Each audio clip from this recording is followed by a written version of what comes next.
Catherine was heartbroken. She had just been pulled aside by her famous visiting professor. "Your writing stinks. You will never be able to get up to the level of what is expected of you in this class. Frankly, you don't have any talent. I know that you have a scholarship. I will help you get through the class, and I will guarantee you at least a B. But you must promise me that you will never try to write again." Reluctantly, she agreed, and she got through the class. And for 14 years, she never tried to write as a writer. And then one day, something happened that changed her life. And in just a few minutes, I'll tell you what that was. I had failed miserably. I was sitting in a special seminar when I was trying to complete my doctoral work. Well, during the week, the vice president of the graduate school addressed all of us. And his eyes could have fallen on anyone, but instead they fell right on me. And he said this: "Some of you are not doing anything." And I thought, yes, that's me. I'm not doing anything. And then he said something that changed my life. It enabled me to get those writing projects done, and it enabled me to get that major writing project done, which had to be at least 100 pages long. And it helped me later on in my life. Would you like to know what he said? I was in trouble. Just the last Friday, I had been sitting in the president and vice president's office of the major publishing company for which I worked. They were considering putting me in a new department. They asked the question, "What are you good at?" In my mind, I thought I said, "Writing?" very timidly. But evidently I came across to them as writing. And now it's Monday morning, and I'm sitting in a room full of other writers. The manager comes by and hands me a pad of paper, and he says, "Every day you must fill out a report." I'm thinking that's fine.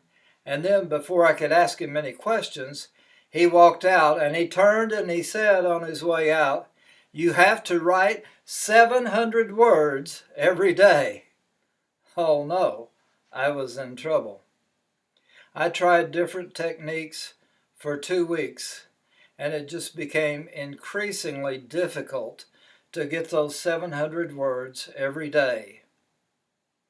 I told you earlier I would tell you what Dr. Green, the vice president of the graduate school that I attended, told me that changed my life. And those words came back to me while I was working for this company. And here's what he said. After saying, "Some of you are not doing anything," he pled with us and he said, "Just give me something." And that's what I did. I went back and I just gave him something. And indeed it worked, because I had got over my fear and I turned in those projects, and they weren't that bad, and I actually got A's on them, and I did well on my major writing project. Well, now it is years later, I'm sitting at this company, and it's hard to write 700 words a day. And then Dr. Green's magical words came back to me, "Just give me something." So at the beginning of every day, I sat down and I wrote 700 words of something. And then I could legitimately say I had accomplished my goal. It was great. I had usually 6.5 hours every day to do whatever I needed to. I could do research for what was coming up ahead. I could refine the outline of what was coming up.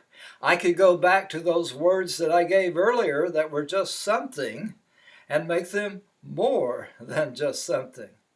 It was great, and I recommend the technique to you.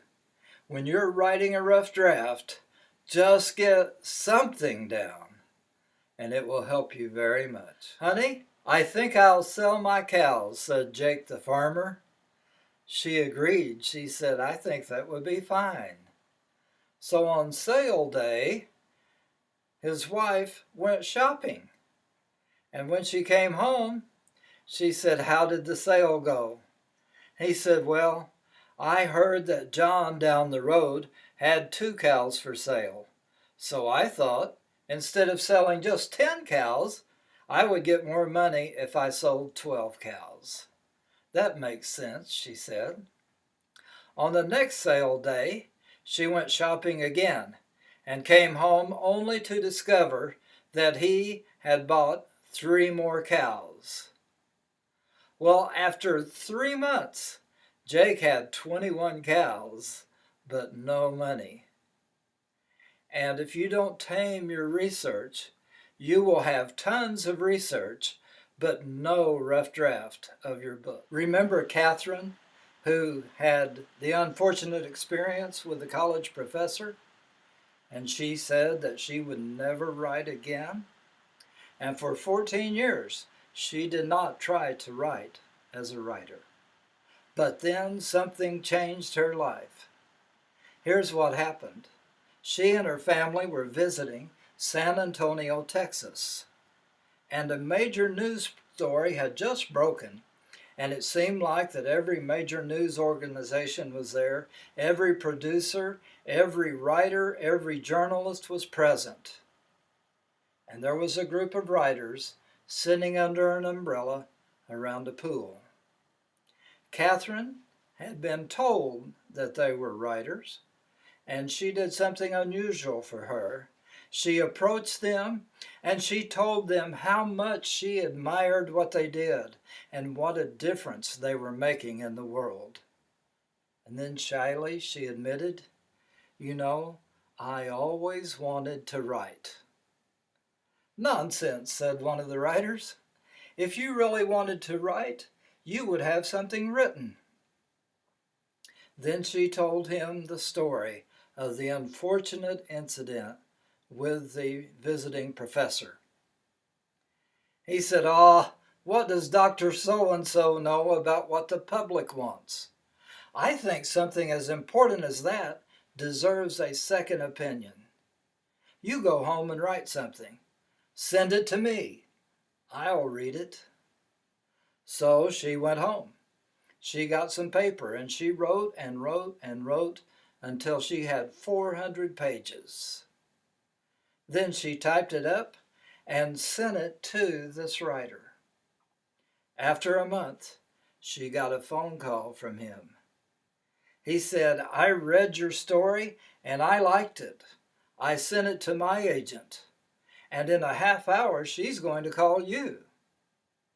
And indeed, within a half hour, his agent had called Catherine, and they had made an agreement, and the agent pitched the story to a major publishing company, and it was published. Now, since then, Catherine has written many books, and you may have heard of some of them. 2 of them were novelizations of movies starring Michael Douglas and Kathleen Turner. The first was called Romancing the Stone, and the second was The Jewel of the Nile. I want you to know you can write a book.